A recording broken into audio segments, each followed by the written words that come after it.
अल्हम्दुलिल्लाहि वकफ़ा वसलामुन अला इबादिहिल्लज़ीना इस्तफ़ा अम्मा बअद अऊज़ु बिल्लाहि मिनश शैतानिर रजीम बिस्मिल्लाहिर रहमानिर रहीम इन्नल्लज़ीना आमनू व अमिलुस सालिहाति सयजअलु लहुमुर रहमानु वुद्दा सदक़ल्लाहु व सदक़ रसूलुहुन नबियुल करीम। आप सब हज़रात मिलकर दरूद पाक पढ़ लें। अल्लाहुम्मा सल्लि अला सय्यिदिना व मौलाना मुहम्मदिन व अला आलिहि व सहबिहि व बारिक व सल्लिम। अल्लाहुम्मा सल्लि अला सय्यिदिना व मौलाना मुहम्मदिन व अला आलिहि व सहबिहि व बारिक व सल्लिम। अल्लाहुम्मा सल्लि अला सय्यिदिना व मौलाना मुहम्मदिन व अला आलिहि व सहबिहि व बारिक व सल्लिम। आप हज़रात ने मुझसे पहले बहुत कीमती बयान सुना है। अल्लाह ताला हम सबको अमल की तौफीक नसीब फरमाए। 18,000 की सरजमीन से हमारा उस वक़्त से प्यार और मोहब्बत है जब मैं मुहम्मदिया में दारुल मुहम्मदिया में पढ़ाता रहा हूँ। यहाँ 3 साल रहा मैं। उस वक़्त सारे बाल मेरे काले थे, अब अल्हम्दुलिल्लाह सफ़ेद हैं। बल्कि जिनके चेहरे पर उस वक़्त बाल नहीं थे उनके भी सफ़ेद हैं। कारी जाफ़र साहब हमारे बच्चे हैं, ये उस वक़्त पढ़ते थे, इनकी दाढ़ी नहीं आई थी। आज माशाअल्लाह ये भी सफ़ेद रीश हैं। वो वक़्त मुझे बहुत अच्छी तरह याद है जब हम 3 साल छप्पर के नीचे नमाजें पढ़ते रहे। अब तो बड़ी आला किस्म की मस्जिद बनी हुई है।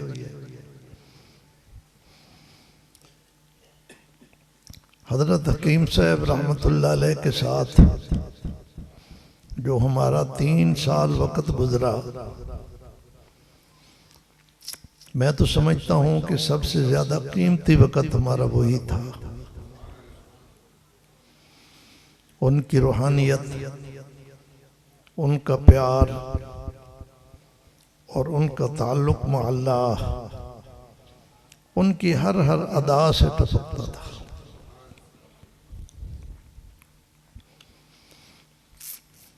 आज बड़े अरसे के बाद इस माहौल में आपसे आज मुलाकात करने का मौका मिला। सारे चेहरे नए मालूम हो रहे हैं,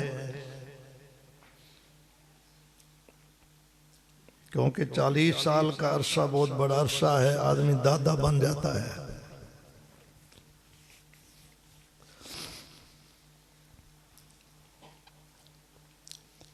आपकी ये मस्जिद जिसमें हम बैठे हैं, इसका नामो निशान भी नहीं था उस वक़्त। ये अल्हम्दुलिल्लाह खूबसूरत मस्जिद मौजूद है। और ये सुनकर खुशी हुई कि ये मस्जिद नमाजियों के लिए नाकाफ़ी हो रही है। उमूमन मस्जिदें बड़ी होती हैं, नमाजी थोड़े होते हैं, तो मस्जिदों के मुतवल्ली लोगों को खींच खींच कर मस्जिद में लाते हैं कि मस्जिद आबाद हो जाए। लेकिन यहाँ पता चला कि मस्जिद छोटी है, नमाजी ज़्यादा हैं। ये आप लोगों की खुशकिस्मती है कि आप ऐसे इलाके में रहते हैं जहाँ अल्लाह के एक वली अपने असरात छोड़ गए, उनकी दुआएं, उनके रात के आंसू वो इस इलाके की ज़िंदगी बदल गए। और अल्हम्दुलिल्लाह इतनी कसीर तादाद में नमाजी मौजूद हैं कि मस्जिदें छोटी होती चली जा रही है। कारी साहब के बेटे को फिक्र है कि ये मस्जिद बड़ी हो जाए, ये बड़ी अच्छी फिक्र है और मुझे अल्लाह की रहमत से उम्मीद है कि ये बड़ी हो जाएगी। ये जो बज़ाहिर चंदा कर रहे थे, ये तो आपको सवाब में शामिल करने के लिए कर रहे थे, वरना जिसका ये घर है वो हमारे पैसों का मोहताज है नहीं, वो तो हमारे पैसों का मोहताज नहीं है, हमें भी वही देता है। ये उसका करम है कि हमें देता है, फिर हुक्म करता है कि इसमें से थोड़ा सा वापस कर दो, और थोड़ा सा वापस करने का कहकर साथ ही ऐलान करता है कि इसको 700 गुना करके फिर तुम्हें लौटा दूंगा।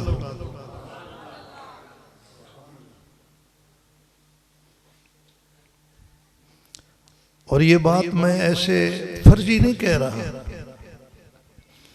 मसलुल्लज़ीन युनफ़िक़ून अम्वालहुम फ़ी सबीलिल्लाह कमसल हब्बतिन अम्बतत सबअ सनाबिला फ़ी कुल्लि सुम्बुलतिन मिअतु हब्बा। अल्लाह ताला ने मिसाल दे के समझाया, क्योंकि कुरान पढ़े लिखे लोगों के लिए भी है और अनपढ़ों के लिए भी है, फलासफरों के लिए भी है और काश्तकारों के लिए, जाटों के लिए भी है। इतनी खुली और वाज़ेह मिसाल अल्लाह ताला ने दी है, जो मेरा एक किसान भाई जो कभी स्कूल मदरसे में नहीं आया, सिर्फ खेतों में रहता है, वो भी समझ जाता है। ये कुरान की बलागत है। फरमाया एक दाना तुम जमीन में डालते हो, उससे एक बूटा पैदा होता है गंदम का बूटा। उस एक दाने से 7 बूटे ऊपर उठते हैं, 7। अम्बतत सबअ सनाबिला, और हर सिट्टे में जो 7 तने हैं, हर एक पे सिट्टा लगता है, हर सिट्टे में 100 दाना होता है। तो कितने हो गए? 700 हो गए। तो इसके लिए किसी BA MA की जरूरत है? जो मेरा किसान भाई काश्तकार फिर रहा है, वो जब इसको देखेगा तो खुद ही समझ जाएगा कि एक के 700 हुए हुए। अल्लाह ने फरमाया जो मेरे रास्ते में एक देता है, मैं उसको बदले में 700 देता हूं। हम जिस नबी की उम्मत हैं, वो इतने शफीक और मेहरबान हैं कि सारी जिंदगी अल्लाह से हमारे लिए मांगते रहे, हमारे लिए। अल्लाह ने अपने महबूब को तो बहुत कुछ दे दिया था, एक चीज का हुक्म दिया अल्लाह ने अपने महबूब को कि अपने लिए इल्म मांगा करो। रब्बि ज़िदनी इल्मा, ये हुक्म है कि मांगा करो कि अल्लाह मुझे इल्म अता फरमा। बाकी सब कुछ अल्लाह ने दे दिया, हमारे लिए मांगते रहे सारी जिंदगी। जब अल्लाह ने ऐलान किया कि एक के 700 अता करूंगा, तो रहमतुल लिल आलमीन ने दामन फैला लिया, अर्ज किया अल्लाह ये तो थोड़ा है, और ज्यादा दो। तो अल्लाह ताला ने फरमाया वल्लाहु युज़ाइफु लिमन यशा, मेरे महबूब परेशान न हो, जो इखलास के साथ मेरे रास्ते में एक दाना देगा, एक देगा, 700 तो है पक्का, इसके बाद उसकी इखलास की बुनियाद पर जितना चाहूंगा बढ़ाता रहूंगा। हद नहीं मुकर्रर की, 7,000, 7 लाख, 7 करोड़, कोई हद नहीं मुकर्रर की। देने वाला अल्लाह है और वादे का सच्चा है और वादा लामहदूद किया है, जितना चाहोगा। वल्लाहु युज़ाइफु लिमन यशा, जितना मैं चाहूंगा उतना दूंगा। तो पता नहीं कितना चाहता है, जितना बड़ा होता है उतना ज्यादा चाहता है।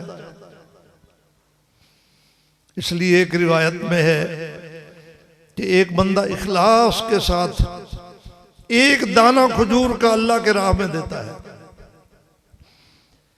मैदान क़यामत में जब अल्लाह के पास जाएगा तो एक दाना खजूर का ओहद पहाड़ के बराबर बना हुआ होगा। जरा ओहद पहाड़ के टुकड़े करके देखो तो सही, कितनी खजूरें बनती हैं। जो लोग जाते रहते हैं हरमैन के सफर पर, उन्होंने ओहद पहाड़ को देखा होगा, मीलों पर फैला हुआ है, मदीने का सबसे बड़ा पहाड़ है। अल्लाह हमें सबको मदीने ले जाए। अद्या आमीन आखिए ते अद्या दा इरादा हाली कोई नहीं, महंगाई तो डरे बैठे हो, अगर रब नू मंजूर हो गया तो ले बैसी, महंगाई तो न डरो, उसके यहां मंजूरी की बात है।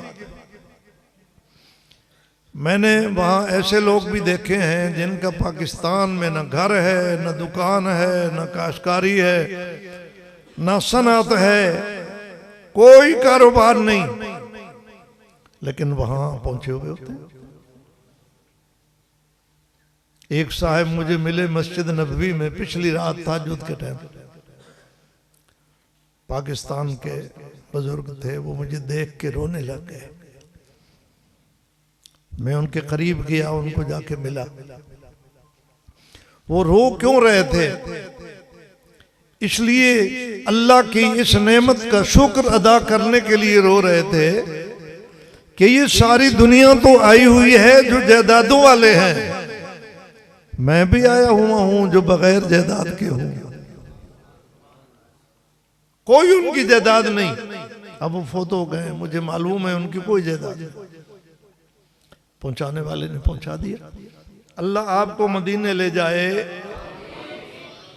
अजय आमीन दी चस नहीं आई। जब आप मदीने जाए ना तो आपने रोजे की ज़ियारत तो करनी ही है। हम जाते ही इसलिए हैं, मस्जिद नबवी में नमाज पढ़ते हैं, 40 नमाजों से अल्लाह जन्नत के फैसले फरमाता है, रोज़े पाक का दीदार करते हैं, ज़ियारत करते हैं, अल्लाह के नबी पे सलातो सलाम पेश करते हैं। ये तो आपने करना है, लेकिन एक बात की तरफ आपकी तवज्जो नहीं है, वो मैं बताता हूं। वो ये है कि जब आप मदीने जाएं तो ओहद पहाड़ की ज़ियारत भी जरूर करना। मेरा जुमला आपकी समझ में नहीं आया? क्या कहा मैंने? आप सोच रहे होंगे कि ये क्या कह रहे हैं। रोजे की ज़ियारत तो समझ में आती है, मस्जिद नबवी की नमाज तो समझ में आती है, ओहद पहाड़ की ज़ियारत का क्या माना? मेरे दोस्तों, ओहद पहाड़ वो पहाड़ है जिसको अल्लाह के नबी ने कहा है, मैं इससे मोहब्बत रखता हूं, ये मुझसे मोहब्बत रखता है।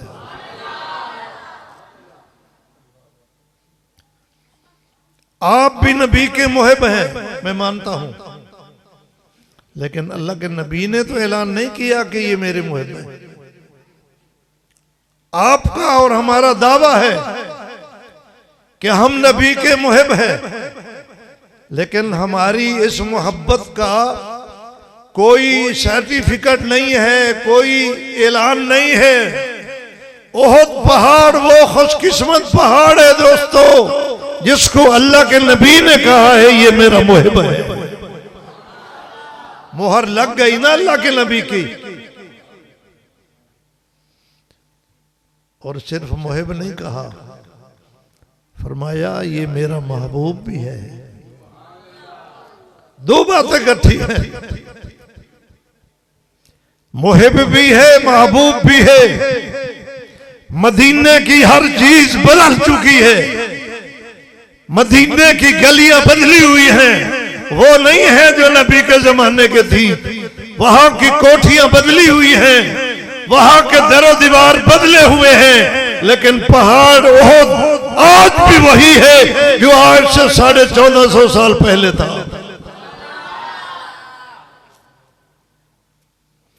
इसलिए आप जब ओहद पहाड़ को देखेंगे ना, तो इस यकीन के साथ देखो कि ये वो पहाड़ है जिसको मोहब्बत के साथ सोने मुस्तफा ने देखे आए।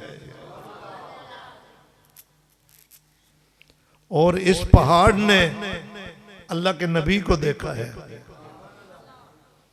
मैंने एक जगह कहा और बिल्कुल सच कहा,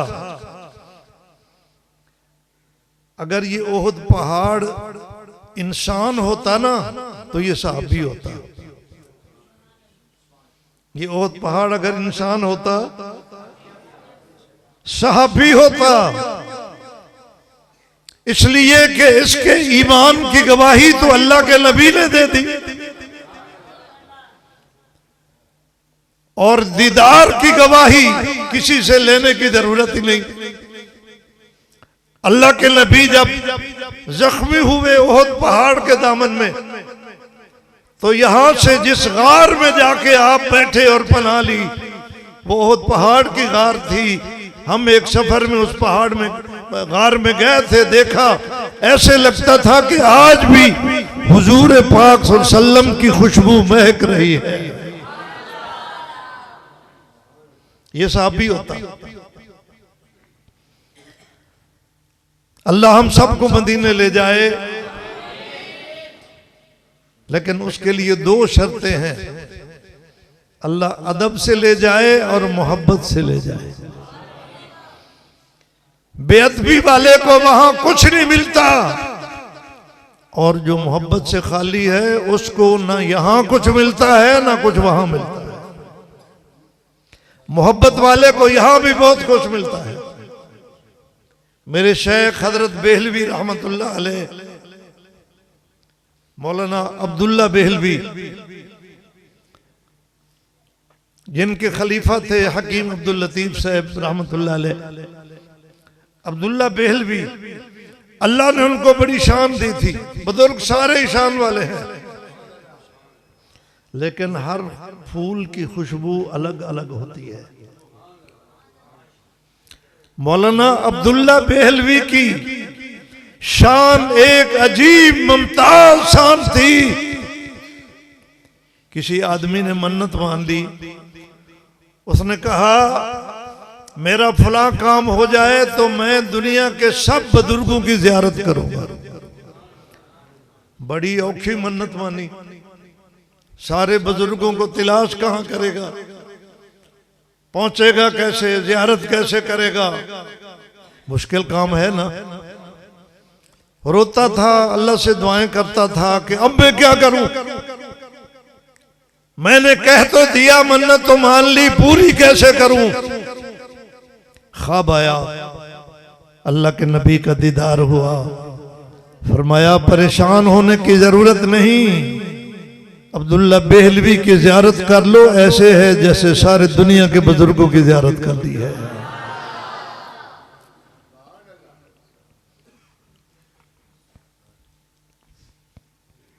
फरमाया करते थे, मैंने उनसे दौरा तफसीर पढ़ा है हजरत बेहलवी से, सन 70 में।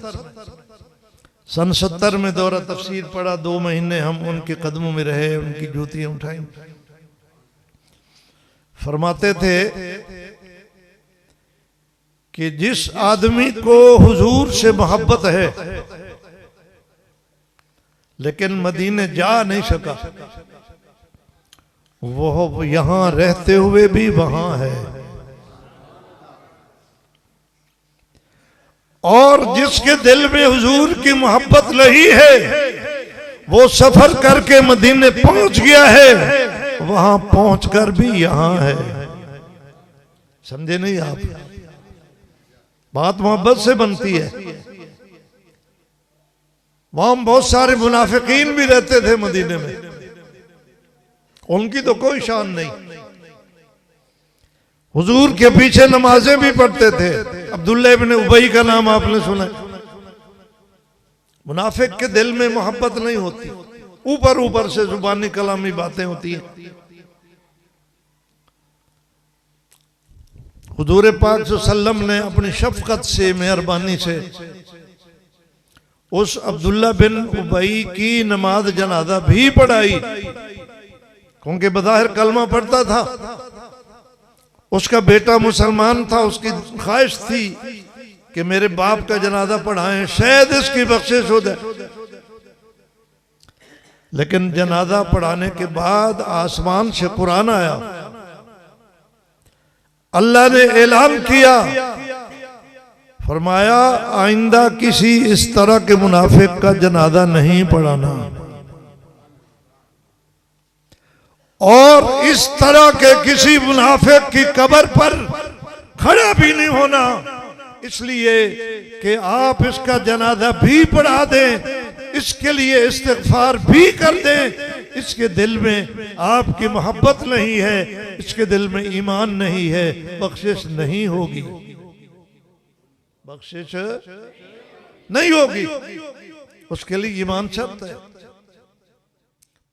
और ईमान और मोहब्बत एक चीज है, ईमान अलग कोई चीज नहीं है। ला युमिनु अहदुकुम हत्ता अकूना अहब्बा इलैहि मिन वालिदिही व वलदिही वन्नासि अजमईन। अल्लाह के नबी ने ऐलान किया कि जिस आदमी की मोहब्बत मेरे साथ सारी कायनात से ज्यादा ना हो, वो मोमिन नहीं है। मालूम हो गया कि ईमान और मोहब्बत एक चीज है। नबी की मोहब्बत है तो ईमान है, अगर मोहब्बत नहीं है तो ईमान नहीं है। तो वहां पहुंचा हुआ है लेकिन मोहब्बत नहीं है, तो वो वहां होते हुए भी यहां है। और जो यहां बैठा है लेकिन मोहब्बत है, आपकी सुन्नतों को तिलाश करता है कि मेरे महबूब ने खाया कैसे, वैसे खाता है। मेरे महबूब ने पिया कैसे, वैसे पीता है। मेरे महबूब सोए कैसे, वैसे सोता है। मेरे महबूब ने नमाज कैसे पढ़ी, वैसे पढ़ता है। मेरे महबूब ने अपनी उम्मत के लिए दुआएं कैसे की, ये उम्मत के लिए दुआएं भी करता है। अल्लाहुम्मा अग़फ़िर लिल मुमिनीन वल मुमिनात वल मुस्लिमीन वल मुस्लिमात। यहां बैठा है लेकिन दिल में मोहब्बत है, तो वो यहां बैठा हुआ भी वहां है। पाकिस्तान के एक बहुत बड़े खतीब, जब बहुत बड़ा खतीब कहा जाता है तो इसका मिस्दाक एक ही शख्स होता है, अताउल्लाह शाह बुखारी। आलिम तो बहुत गुजरे हैं, खतीब भी बहुत गुजरे हैं, लेकिन ऐसा खतीब इस चश्मे फलक ने नहीं देखा जो इशा की नमाज पढ़ के अल्लाह का दीन पहुंचाने खड़ा हो और सुबह की नमाज तक मुसलसल बोलता रहे, कुरान पढ़ता रहे और मजमा न सोए न उठे और आखिर तक जम के बैठे रहे। ऐसा खतीब किसी ने नहीं देखा, वो एक ही है। क्या नाम है उसका? अताउल्लाह शाह बुखारी। मोहब्बत इतनी है कि आधी जिंदगी जेल में गुजार दी। कहा करते थे कि आधी रेल में आधी जेल में। नबी की खत्म नबुवत के लिए नबी के दुश्मनों से लड़ते हुए अपनी जिंदगी गुजार दी, लेकिन एक दफा भी मदीने नहीं गए। एक दफा भी मदीने। किसी ने कहा शाह जी आप चले जाए मदीने, उम्रा करके आए। फरमाया मुझे शर्म आती है कि यहाँ हिंदुस्तान में नबी की खत्म नबूवत के मुनकर डाकू मौजूद हैं और मैं नबी का नवासा वहां उनके मिलने के लिए चले जाऊं। अगर मुझसे मेरे नाना ने पूछ लिया कि मेरे खत्म नबूवत पर क्या हुआ, मैं क्या जवाब दूंगा?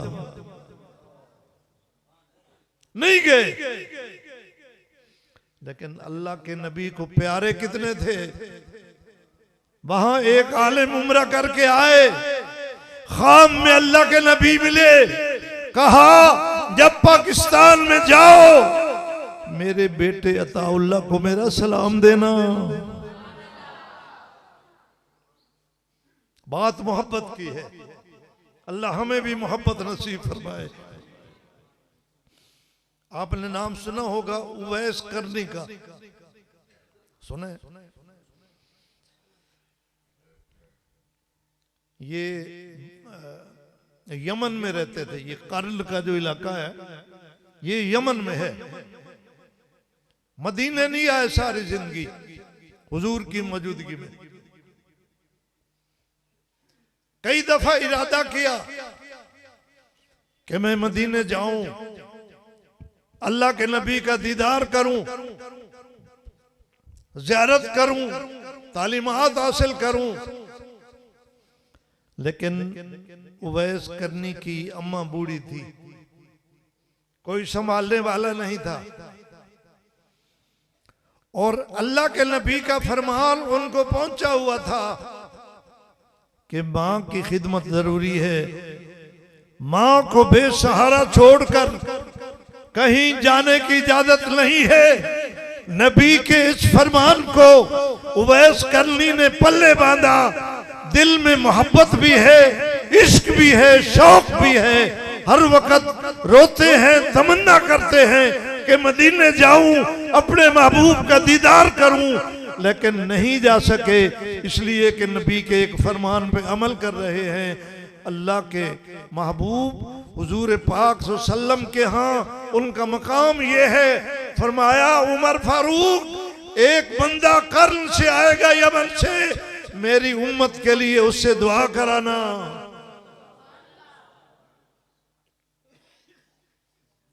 उमर फारूक को अल्लाह के नबी कह रहे हैं।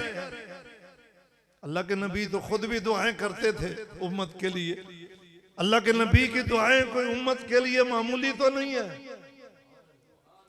लेकिन दर हकीकत ये पैगाम देना चाहते थे अल्लाह के नबी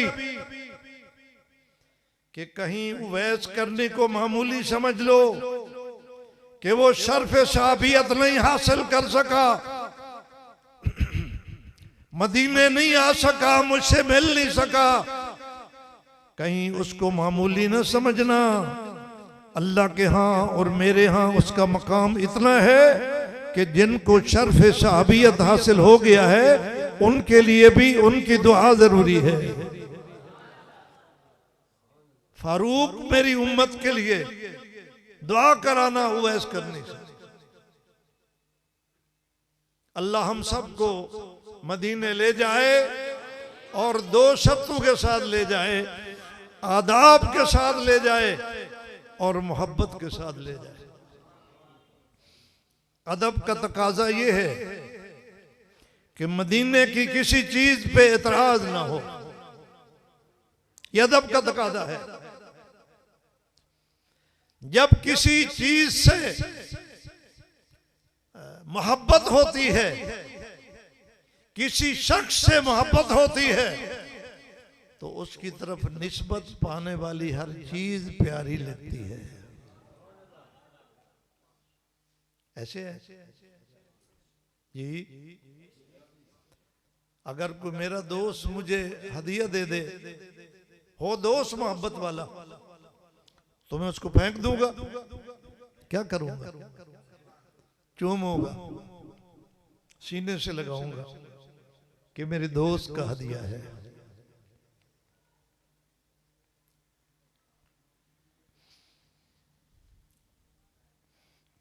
मदीने की निस्बत अल्लाह के नबी की तरफ है। मदीने की हर चीज प्यारी है। मदीने की खजूर भी प्यारी है, मदीने के पत्थर भी प्यारे हैं, मदीने की जमीन भी प्यारी है। नबी के साथ कलमा पढ़ के पीछे नमाज पढ़ने वाले भी प्यारे हैं। नबी की तरफ जिसकी निस्बत हो गई वो सारे प्यारे हैं। मैं अपने अकाबिर के तर्ज अमल पर और अकाबिर की मोहब्बत पे कुर्बान जाऊं। मेरे दादा उस्ताद रशीद अहमद गंगोही कहो रहमतुल्लाह अलैह, उनको किसी आदमी ने रुमाल दिया हदिया। उम्रे से आया था या हज से आया था, कहा हुजूर ये मैं मदीने से लाया हूं आपके लिए हदिया। आप उस रुमाल को लेकर चूम रहे थे। किसी ने कहा मजलिस में बैठे हुए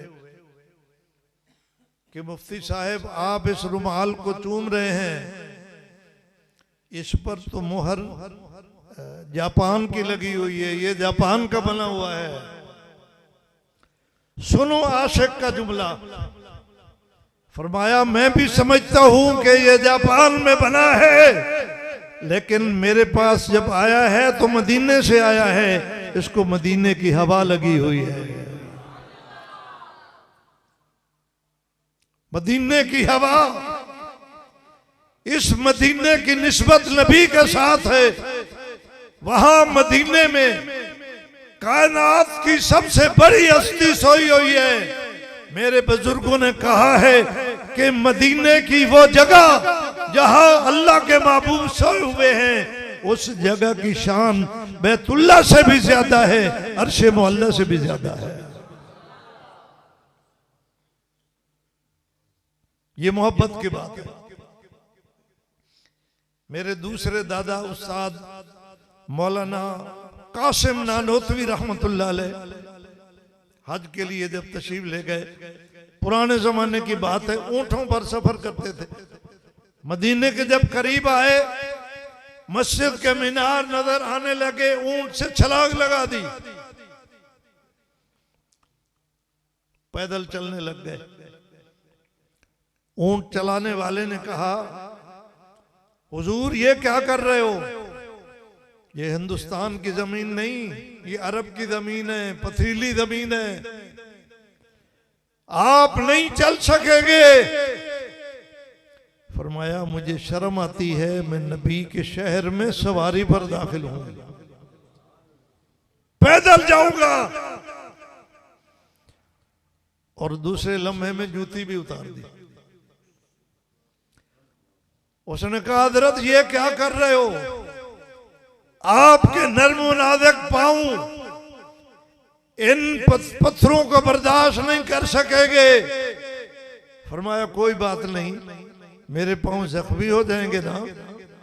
जहां अल्लाह के नबी ने, मेरे महबूब ने अपने महबूब पांव रखे हैं, वहां मैं अपनी जूतियां नहीं रख सकता। अल्लाह हमें सच्ची मोहब्बत अता फरमाए। अल्लाह हम सबको मदीने ले जाए।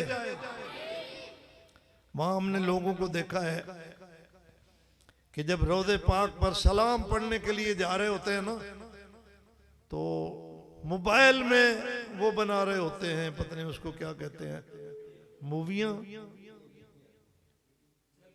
Selfie selfie. बड़ा अफसोस होता है, अल्लाह आपको मौका दे तो ऐसा न करना। एक आशिक जब अपने महबूब के दरबार में जा रहा है सलाम पेश करने, उसको मूवियों का भी ख्याल है, ये अजीब बात है। और कई लोग वहां सामने करके पाकिस्तान के दोस्तों को वो दिखा रहे होते हैं कि ये जालियां हैं, ये फलां चीज है, ये फलां चीज है। हैरत है कि उनको वहां हुजूर के दरबार में भी पाकिस्तान याद होता है।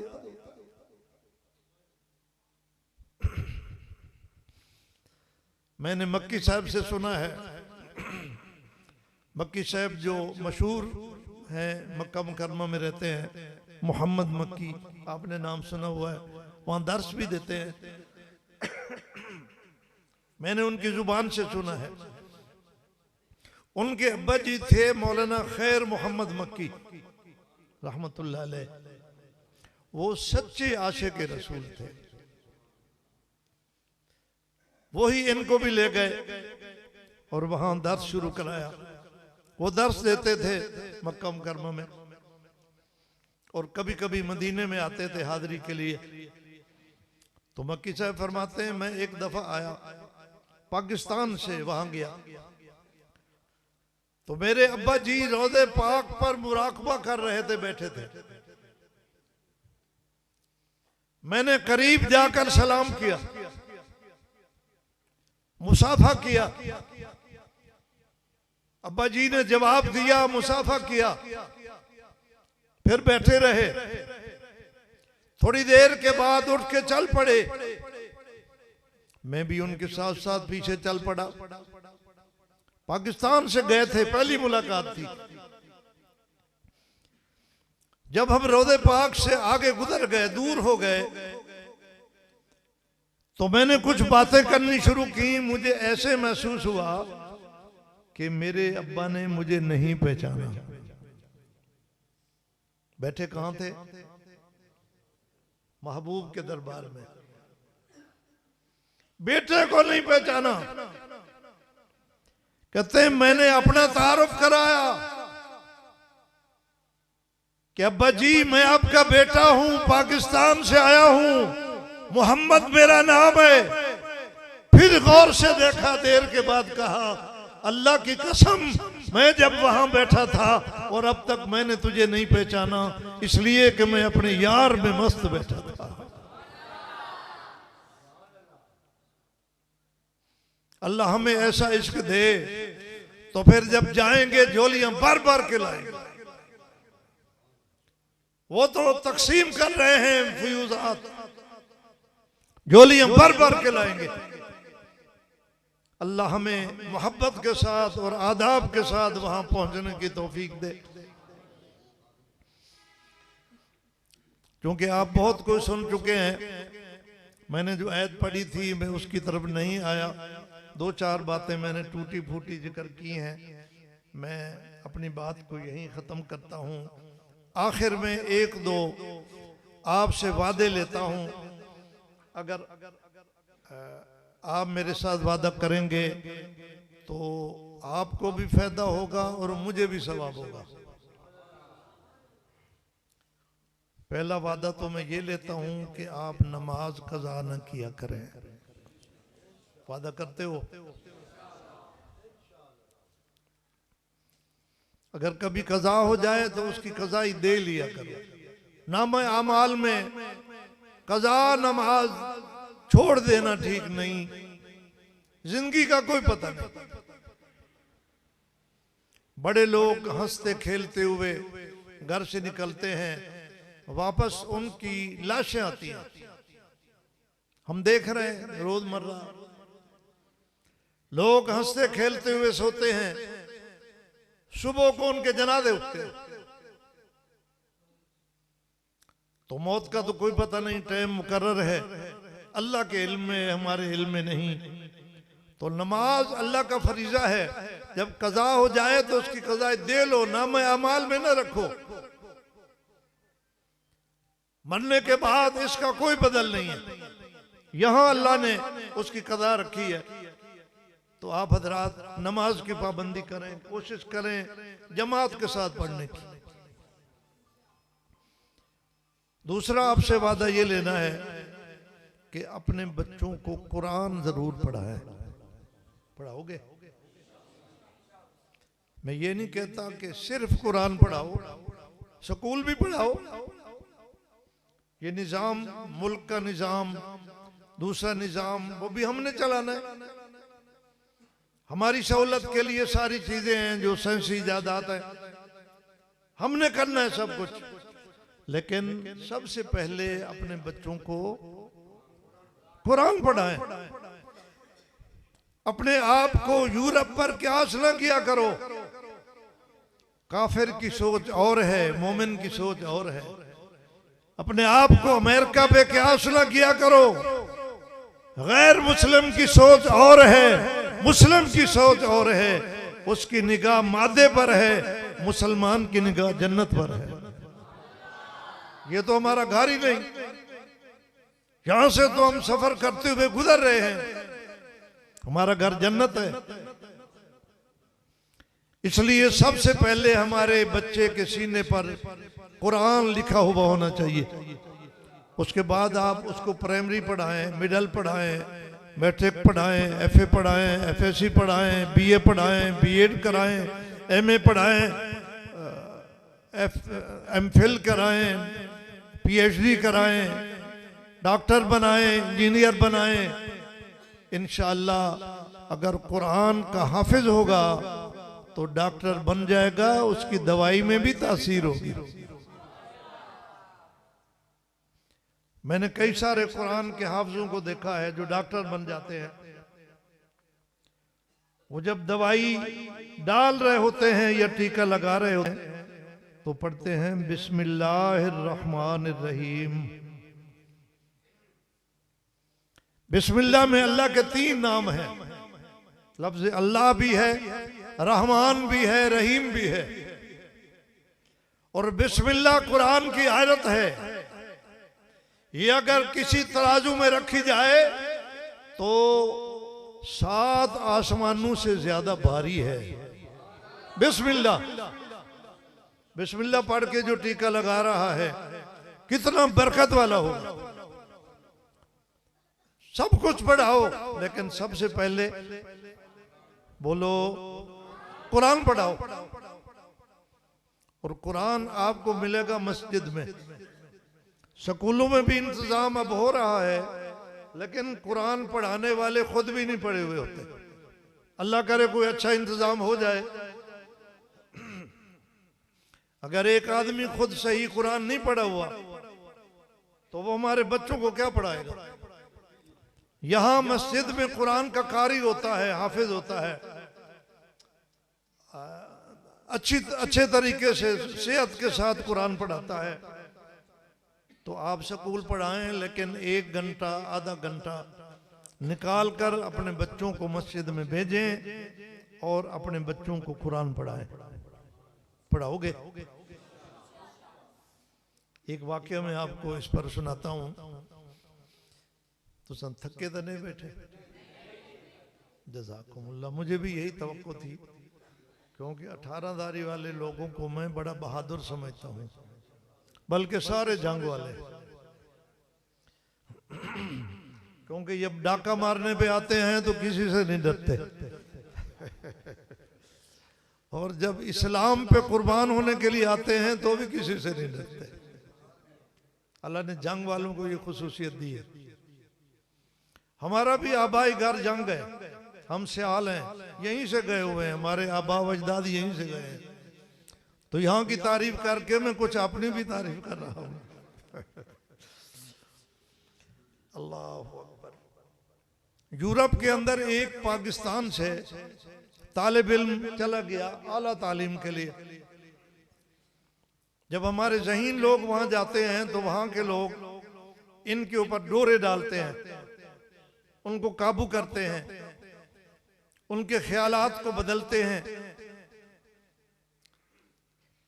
तो जिस कॉलेज में पढ़ता था, कॉलेज के प्रिंसिपल कहते हैं ना, जो उसका वडेरा होता है, उसकी निगाह में था कि ये बड़ा ज़हीन है।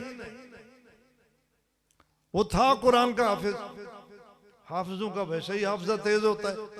30 पारे जिसने याद कर लिए हैं उसकी बरकत भी होती है और ज़हन उसका तेज होता है। बड़ी निगाह थी उस पर। तो एक दिन उसको बुलाया, कहने लगा, बेटे आप हॉस्टल में रहते हैं, बड़े मुश्किल होती है आपके लिए रहने में, खाने पीने में, ऐसा क्यों ना हो कि आप मेरे घर रह लिया करें। आपको हम अपना बेटा बना लेते हैं, वहां खाएं भी, पिए भी, रहें भी, सारी सहूलतें होंगी, हॉस्टल का खर्चा भी बच जाएगा। तो इसने कहा ठीक है। अन्ने नू तो चाहिए दो अखी। एक मुसाफिर तालिब इल्म को इतनी सहूलतें मिल जाएं और प्रिंसिपल का प्यार मिल जाए, उसको और क्या चाहिए। उन्होंने कहा मैं हाजिर हूं, मैं आपका घर रहूंगा। रहने लग गया। कोशिश करते रहे। ख्याल था उनका कि हम इनको अपने साथ शामिल करें, लेकिन ये था कुरान का हाफिज। जहां कुरान लिखा हुआ हो सीने पर, वहां और कोई शय असर नहीं करती। और मैदान क़यामत में आग भी असर नहीं करेगी जहन्नम की। ये ऐसा पाकीज़ा और मुअज़्ज़म सीना होता है। अल्लाह का करना ऐसा हुआ कि मेम साहिबा बीमार हो गई। जो उसकी घरवाली थी, उसके पेट में दर्द पड़ गया। वहां सहूलतें बहुत हैं, डॉक्टरों को बुलाया, दिखाया, आराम नहीं आया। ये देखता रहा, ये उनका बेटा बना हुआ था। इसने कहा, हुजूर वाला अगर इजाजत हो तो मैं इसका इलाज करूं। उसने कहा जी जरूर करो, आपकी अम्मा है, तड़प रही है, लेकिन आप डॉक्टर तो नहीं है, आप क्या इलाज करेंगे। मैंने कहा मुझे इजाजत तो दो। मैंने कहा इजाजत है। उसने कहा पानी का एक गिलास लाओ। उसने सूरत फातिहा पढ़ के ऊपर फूंक मारी। सूरत फातिहा तो सबको आती है ना, जो नमाज पढ़ते हैं उनको तो जरूर आती है। फूंक मारी और कहा इसको पिला दो। ये जो यूरोप के लोग हैं, ये विश्वासी भी होते हैं। उसने कहा पता नहीं इसने क्या डाला है इसमें, पानी में फूंक मारी, फूंक में क्या रखा हुआ था अंदर। उसने आधा पानी पिलाया और आधा लेबोरेटरी में भेजा कि चेक कराएं कि ये क्या चीज है। लेकिन आधा पानी जब उस मेम साहिबा ने पिया, उसका पेट ठीक हो गया। क़द जाअतकुम मौइज़तुम मिर रब्बिकुम व शिफ़ाउल लिमा फ़िस्सुदूर। कुरान में शिफा है, बातनी शिफा भी है, ज़ाहिरी शिफा भी है, शिफा है। और सूरत फातिहा का तो नाम ही सूरत शिफा है। आपको भी मैं इजाजत देता हूं, अगर आप सूरत फातिहा 3 दफा पढ़ के दम करके मरीज को पिलाना चाहें, आप पिला दिया करें। लेकिन उसके लिए 2 शर्तें हैं। शर्तें भी बता दूं। तासीर तब होती है जब आदमी सच बोले और हलाल खाए। सिद्क़ के मकाल, रिज़्क़ के हलाल। क्योंकि हर दवाई की तासीर के लिए कुछ शरायत होती हैं।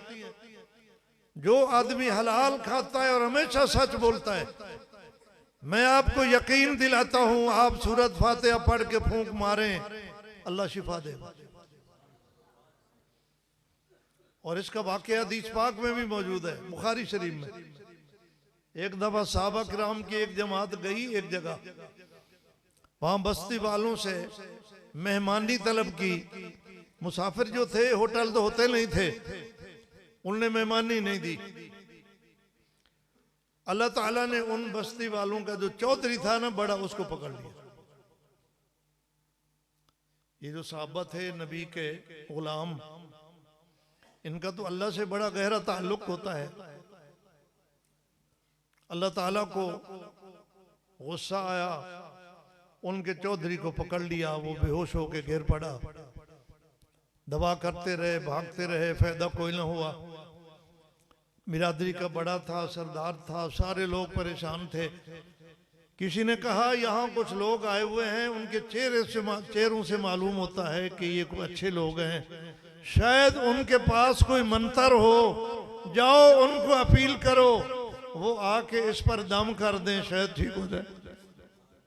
दम का रिवाज था उस वक्त, लोग और कलामें पढ़ते थे, अपनी अपनी और दम रखते थे। वहां आए तो अपनी बात पेश की तो अबू सईद खुदरी रज़ी अल्लाह ताला अन्हु एक साहबी हैं, वो खड़े हुए, उन्होंने कहा मुझे दम आता है, लेकिन आपने हमारी मेहमानी नहीं की, तुमने मेहमानों का एहतराम नहीं किया, मैं दम रखूंगा, 30 बकरियां लूंगा। सजा तो देनी थी इनको, 30 बकरियां लूंगा। उन्हें कहा जी देंगे, फंसे पयान ना, 30 बकरियां देंगे, आओ हमारा चौधरी ठीक हो जाए। ले गए। अबू सईद खुदरी रज़ियल्लाहु ताला अन्हु पढ़ते रहे, फूंकते रहे, पढ़ते रहे, फूंकते रहे। बुखारी शरीफ में है कि थोड़ी देर के बाद वो ऐसे उठ खड़ा हुआ जैसे किसी को रस्सियों से बांधा हुआ था और अब रिहा कर दिया गया, ठीक हो गया। उन्होंने वादे के मुताबिक 30 बकरियां दी। साहबा ने कहा कि हमें पहले हुजूर से पूछना चाहिए कि हम ये बकरियां इस्तेमाल कर सकते हैं कि नहीं। हुजूर की खिदमत में पहुंचे, हुजूर ने फरमाया इस्तेमाल कर सकते हो, लेकिन पहले ये बताओ तुमने पढ़ा क्या है, क्योंकि गलत मंत्र भी चलते थे ना। तो उन्होंने कहा हमने सूरत फातिहा पढ़ी है। फरमाया हलाल है, खाओ मजे करो, कुछ बचा हुआ हो तो मेरा भी हिस्सा निकालो। तो सूरत फातिहा में अल्लाह ने तासीर रखी है। उस नौजवान ने सूरत फातिहा पढ़ के उस पर दम किया था, आधा गिलास उसने पिया, वो ठीक हो गई। ये जो आधा गिलास लेबॉर्ट्री में गया, वहां से रिपोर्ट आई वापस। लेबॉर्ट्री ने बताया कि इस पानी में मिलाई तो कोई शय नहीं गई, कोई मिसाला, कोई दवाई, कोई शय नहीं मिलाई गई, लेकिन इसमें सेहत के जरासीम मौजूद है। उन्हें कहा ये समझ में नहीं आती कि ये सेहत के जरासीम कहां से आ गए, इसमें मिलाई तो कुछ नहीं। वो हैरान हो गए घर वाले। उन्होंने कहा बेटा आपने क्या इस पर फूंक मारी है कि लिबार्टी कहती है मिलाया भी कुछ नहीं और इसके अंदर सेहत के जरासीम भी हैं। उसने कहा मैं एक मोहम्मद का कलमा पढ़ता हूँ, उस पे अल्लाह ने कलाम उतारा है, मैंने उसका एक हिस्सा पढ़ा है, उसमें अल्लाह ने शिफा रखी है, इसलिए शिफा हो गई है। तो उन्होंने कहा फिर इतनी बड़ी नेमत आपके पास मौजूद है तो बेटा हमें क्यों महरूम करते हो, हमें भी कलमा पढ़ा के मोहम्मद का गुलाम बना दो। पढ़ाओ कुरान अपने बेटों को, भेज दो यूरोप अमेरिका, इंशाअल्लाह काफरों को मुसलमान करेंगे, इनका सीना खराब नहीं होगा, इनके अखलाक खराब नहीं होंगे। तो दूसरा वादा आपसे ये ले रहा हूं कि अपने बच्चों को कुरान पढ़ाओ। पढ़ाओगे? आखिर दावाना अल्हम्दुलिल्लाहि रब्बिल आलमीन रब्बिल आलमीन वल आक़िबतु लिल मुत्तक़ीन वस्सलातु वस्सलामु अला रसूलिहिल करीम इलाहुल आलमीन। हमारे इस जलसे को कबूल फरमा। मुझसे पहले जिन उलमा ने बयान किया, नात खां हज़रात ने शेर पेश किए, तिलावत हुई, सब कुछ कबूल फरमा। इस फ़कीर ने जो गुजारिशात पेश की इन्हें भी कबूल फरमा। इस मस्जिद को दोबारा तामीर करने का हमारे दोस्त इरादा रखते हैं। या अल्लाह गैब से इनकी मदद फरमा, इस मस्जिद को बहुत जल्द पाया तकमील तक पहुँचा और इस महल्ले के लिए इसको दीन का, इल्म का, रूहानियत का मरकज़ बना। इसको नमाजियों से आबाद फरमा, दावत व तबलीग से आबाद फरमा, ज़िक्र से आबाद फरमा, तिलावत से आबाद फरमा, तालीम कुरान से आबाद फरमा। ए अल्लाह, पूरी दुनिया में तेरे महबूब के उम्मती जहाँ जहाँ भी हैं उनके मसाइल हल फरमा, मुश्किलात आसान फरमा, बीमारों को शिफा अता फरमा, बेरोज़गारों को रोज़गार अता फरमा, गरीबों की गुर्बत दूर फरमा, बे औलादों को अल्लाह करीम नेक औलाद अता फरमा। जिनकी औलादें हैं उनको अपने औलादों को माँ बाप का फर्माबरदार बना। ए अल्लाह, जिनके घरों में बालिग बच्चे या बच्चियाँ मौजूद हैं और अच्छे जोड़ नहीं मिल रहे, उनको अच्छे जोड़ अता फरमा। ए अल्लाह, जिनके घरों में औलाद नहीं हो रही उनको नेक सीरत औलाद अता फरमा। बेटों की ख्वाहिश रखते हैं, बेटे अता फरमा। बेटियों की ख्वाहिश रखते हैं, बेटियां अता फरमा। इलाल आलमीन, हमारा घर दीन का मरकज़ बना।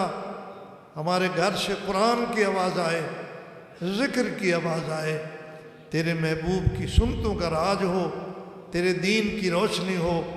अल्लाह, हमारे बड़ों को छोटों के लिए शफ़क़त अता फरमा, छोटों के दिल में बड़ों का एहतराम अता फरमा।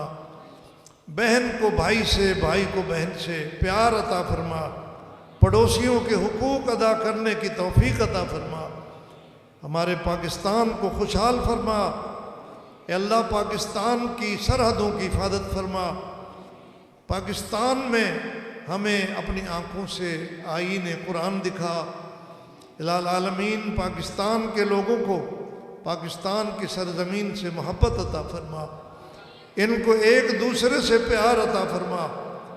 पाकिस्तान के मुहाफ़िज़ीन की हिफाजत फरमा।